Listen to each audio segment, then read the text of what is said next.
தமிழகத்தில் மீண்டும் திமுக ஆட்சி, கடும் போட்டி கொடுக்கும் அதிமுக. விஜய் நிலைமை வெளியான புதிய கருத்து கணிப்பு.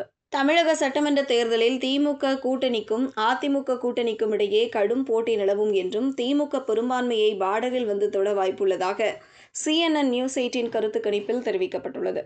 விஜயின் தாவேக்காவிற்கு எதிர்பாராத ட்விஸ்ட் இருப்பதாக கணிக்கப்பட்டுள்ளது. தமிழக சட்டமன்ற தேர்தல் வரும் ஏப்ரல் 23ஆம் தேதி நடைபெறவுள்ளது. 234 தொகுதிகளுக்கும் ஒரே கட்டமாக வாக்குப்பதிவு நடைபெறுகிறது. தேர்தலுக்கு இன்னும் சரியாக ஒரு மாதமே உள்ள நிலையில் அரசியல் களம் தகிக்க ஆரம்பித்துள்ளது. தமிழகத்தில் வரும் தேர்தலில் 4 முனை போட்டி நிலவுகிறது.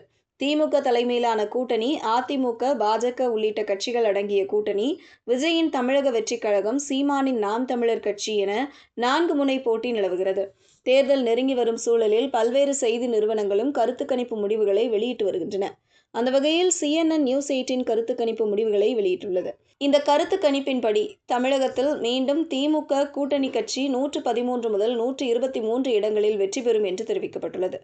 234 தொகுதிகளில் பெரும்பான்மைக்கு 117 இடங்களில் வெல்ல வேண்டும் என்ற நிலையில் பார்டரில் திமுக வந்து நிற்கும் என்பது போல CNN கருத்து கணிப்பு கூறியுள்ளது. அதிமுக கூட்டணி 106 முதல் 116 வரை வெல்லக்கூடும் என்று கணிக்கப்பட்டுள்ளது. இதன்படி பார்த்தால் இந்த தேர்தலில் திமுக, அதிமுக கூட்டணி இடையே கடும் போட்டி நிலவும் என தெரிகிறது. அரசியல் களத்திற்கு புதிய வரவான நடிகர் விஜயின் தாவேக்கா 2 முதல் 8 சீட்டுகளை வெல்லக்கூடும் என்று கணிக்கப்பட்டுள்ளது.